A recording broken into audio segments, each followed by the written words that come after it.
Go. Okay, so the question is, what is fidya? So fidya is the amount which you have to pay when you cannot fast in your life forever.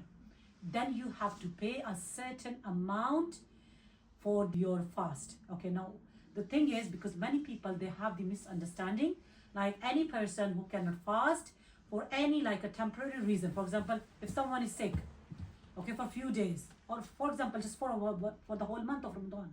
So the people, they think like, okay, because we can't fast in this month of Ramadan, so we should pay the fidya. Or some pregnant woman, they think like, because we are pregnant we can't fast, so we should pay the fidya. Some breastfeeding mothers, they think like, oh, because we are breastfeeding we can't fast, so we should pay the fidya.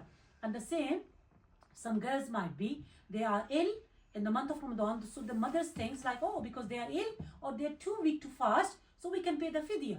So first of all, remember girls, so fidya is only for those people who cannot fast forever in their life.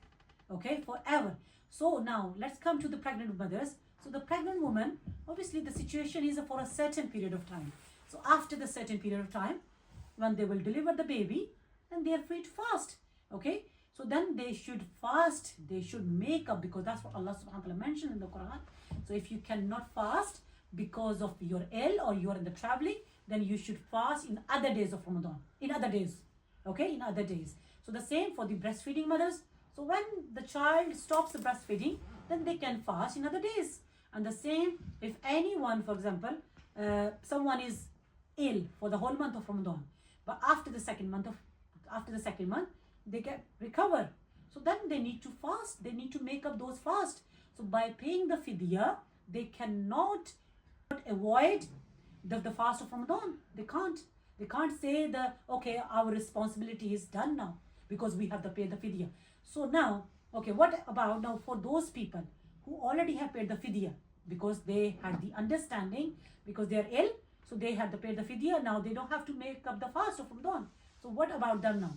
So all those people who have paid the fidya already or in the previous years, all that fidya will be counted or will be considered as a voluntary sadaqah. Okay, as a voluntary, as an optional sadaqah. Okay, as an optional charity. So meaning then the Ramadan fast, the fast of Ramadan are still due on them. So they have to make up those fasts. They cannot avoid the obligation of the fast of Ramadan. Is it clear? Yeah. So if anyone is temporarily ill, they have to make up the fast later on. They cannot just pay the fidya. So fidya is only for Sheikh Fani. In the fiqh books, they call Sheikh Fani. Sheikh Fani means very old people. Like we know, because they are too old to fast. Okay, very old. Or the people with the terminally ill. So we know like those people, they will never ever be recoverable. So for those people, yeah, it makes sense. They can pay the fidya and they can avoid the obligation of Ramadan, the fast. Now, the third question is, how much fidya they need to pay?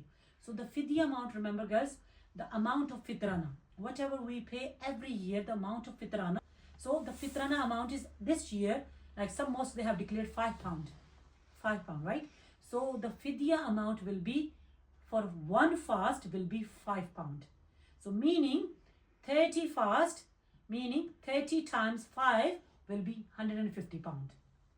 So what you can do, all those people who cannot fast because they are terminally ill or they are too old to fast, okay, or any valid reasons like they can never fast. So for those people, the suggestion, the ulama ikram, they say they should pay the amount of fidya in advance to someone. Okay, in advance to someone. So the people, they can buy the grocery, their stuff for the month of Ramadan. Okay,